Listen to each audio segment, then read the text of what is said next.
Selamat pagi anak-anakku semua, MIPA 5, 6, 7, dan 8 semester 5. Selamat bertemu kembali. Khusus untuk MIPA 5, selamat bertemu pertama kali dengan saya. Kita akan melanjutkan materi kita tentang listrik statis yang sebelumnya sudah saya bagi dalam bentuk modul dan PowerPoint melalui Google Classroom. Kemudian terkait dengan tugas yang harus kalian lakukan, ada banyak pertanyaan sehingga di sini saya akan mencoba menjelaskan, semoga penjelasan saya pada hari ini bisa memberi gambaran kepada kalian semua bagaimana memformulasikan gaya listrik, kuat medan listrik, potensial listrik, dan energi potensial listrik, sehingga kalian bisa menyelesaikan soal-soal yang sudah saya berikan sebagai tugas. Pada slide yang pertama ini ada 5 poin penting yang akan kita pelajari, yaitu gaya listrik, medan listrik, energi potensial listrik, serta potensial listrik dan kapasitor. Tetapi khusus pada saat ini, saya hanya akan membahas 4 saja, yaitu gaya listrik, medan listrik, energi potensial listrik, dan potensial listrik. Sementara untuk kapasitor nanti kita akan bahas pada pertemuan berikut, karena ini materinya cukup banyak. Nah, saya akan mulai dengan gaya listrik, seperti yang sudah kalian baca pada PowerPoint. Saya berharap semua sudah membacanya, juga pada modul. Untuk gaya listrik dan medan listrik ini merupakan 2 besaran vektor, sehingga cara penentuan resultannya itu berdasarkan vektor. Jadi ketentuannya harus menggambar dulu arahnya. Nah, dari arahnya baru kita tentukan besarnya melalui rumus penentuan besar resultan vektor. Sementara untuk energi potensial listrik dan potensial listrik itu merupakan besaran skalar, sehingga tidak perlu digambar, dan penentuannya kita jumlahkan resultannya secara aljabar biasa. Saya akan mulai dengan gaya listrik.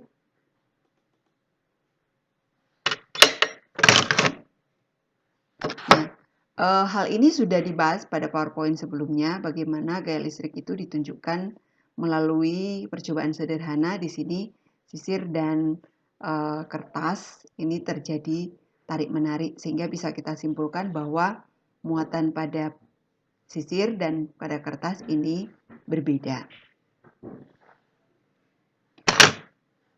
Nah, untuk sifat-sifat muatan listrik, saya kira ini dulu SMP sudah pernah dibahas, bagaimana ketika muatan positif ketemu dengan muatan positif, itu akan terjadi gaya tolak-menolak. Demikian juga negatif dengan negatif, sementara muatan listrik yang tidak sejenis, positif dan negatif atau negatif dan positif, itu akan terjadi tarik-menarik. Nah, gaya tarik atau gaya tolak inilah yang kemudian disebut dengan gaya listrik atau gaya kolom atau gaya elektrostatik. Seperti yang sudah saya sampaikan tadi, bahwa tujuan pelajaran kita yaitu bagaimana kita bisa memformulasikan gaya listrik. Jadi bagaimana besarnya, rumusnya, bagaimana menerapkan pada soal. Nah, sebelumnya kita akan lihat bahwa muatan listrik itu sifatnya kekal. Kekal dalam artian bahwa menurut Robert Millikan, muatan itu selalu merupakan kelipatan dari sebuah muatan elementer.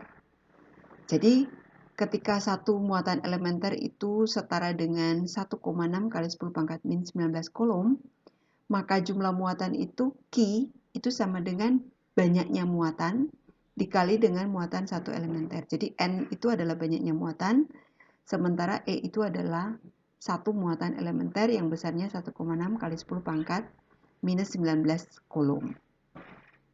Jadi kalau misalnya kita punya 5 kolom, kita bisa hitung ada berapa muatan di situ.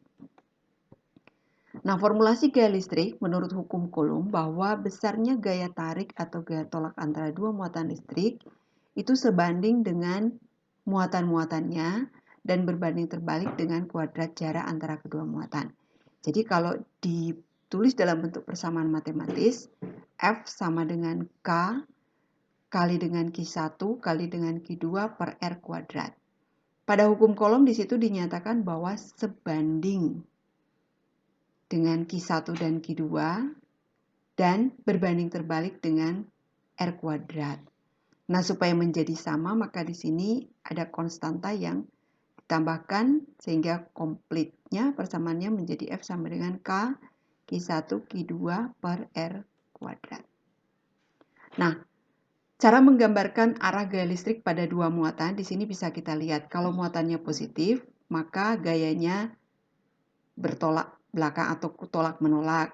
Kalau muatannya positif dan negatif atau berbeda jenis, maka gayanya tarik menarik. Nah, cara penggambaran gayanya yaitu kita gambarkan dengan arah tolak menolak atau tarik menarik itu sejajar dengan garis hubung antara Q1 dan Q2. Jadi ketika Q1 dan Q2 itu terpisah dengan jarak R, di situ ada garis hubung antara Q1 Q2. Nah, F-nya, gaya kolomnya, kita gambar sejajar. Nah, sejajar itu bisa tarik menarik, bisa tolak menolak. Nah, di sini saya mencoba menggambarkan ada 3 muatan. Ada positif, negatif, positif, dan ada yang pada bagian kedua positif semua. Kita lihat yang gambar pertama. Gambar pertama itu Q1 positif, Q2 negatif, Q3 positif. Pada Q1 ada interaksi dengan Q2 dan Q3. Nah, gaya interaksi Q1 dengan Q2 itu diberi nama F12. Karena Q1 positif, Q2 negatif, maka Q1 dan Q2 gayanya tarik-menarik. Gayanya F12 dan F21. Sedangkan interaksi antara Q1 dan Q3 itu dua-duanya muatannya positif. Berarti tolak-menolak. Interaksi antara Q1 dan Q3 yaitu F13, sedangkan interaksi antara Q3 dan Q1 itu F31. Jadi penamaannya itu sesuai dengan interaksi antara muatan mana dengan muatan yang lain. Jadi kalau 1, 2 berarti muatan 1 dan muatan 2. Kalau 1, 3 berarti muatan 1 dan muatan 3. Kalau 2, 3 berarti muatan 2 dan muatan 3. Nah, kita lihat di sini bahwa pada masing-masing muatan itu ada 2 gaya yang bekerja. Karena ada 3 muatan berarti satu muatan mengalami 2 gaya, yaitu dari gaya muatan kedua dan muatan ketiga. Nah, kita lihat pada gambar kedua itu muatan 1, 2, 3 itu muatan jenisnya positif semua. Muatan 1 berinteraksi dengan 2 tolak menolak, muatan 1 dan 3 tolak menolak. Jadi gayanya arahnya semua menjauhi muatan 2 dan menjauhi muatan 3. F13 dan F12. Begitu juga dengan Q2, tolak menolak dengan Q3, tolak menolak dengan Q1. Kemudian muatan Q3 tolak menolak dengan muatan 1 dan muatan kedua. Nah, kita lihat bahwa pada masing-masing muatan ini juga ada 2 gaya yang bekerja. Perhatikan pada gambar 1, pada Q1 itu gayanya F12 dan F13 itu berlawanan arah. Sedangkan pada gambar kedua, F13 dan F12 itu searah karena berbeda jenis muatan Q2-nya. Nah, ketika ini kita jumlahkan secara vektor. Jadi, misalkan F13 dan F32. Berarti kalau ditanya berapakah muatan pada F3, itu berarti F31 kurangi F32. Kenapa dikurangi? Karena arahnya berlawanan. Kalau arahnya searah berarti kita jumlah. Nah, cara menentukan F12 dan F21, F12 berarti Q1 Q2 per R antara 12, muatan 12 kuadrat. F13 berarti K Q1 Q3 dibagi jarak antara Q1 dan Q3 kuadrat. F23 berarti K Q2 dan kali Q3 dibagi R2 dan R3 kuadrat. Nah, bagaimana kalau muatan itu letaknya tidak segaris atau tidak jejer? Misalkan di sini muatan itu saya letakkan pada 3 titik sudut segitiga. Ada Q1 positif, Q2 negatif, Q2 positif, dan Q3 negatif. Kalau kita gambar interaksinya, berarti Q1 dan Q2 tolak menolak. Gambarnya seperti yang tampak pada gambar di sini. Kemudian 1-3 tarik menarik, kemudian 2-3 juga tarik menarik. Nah, karena di sini gayanya tidak segaris, maka kita menentukan dengan cara vektor.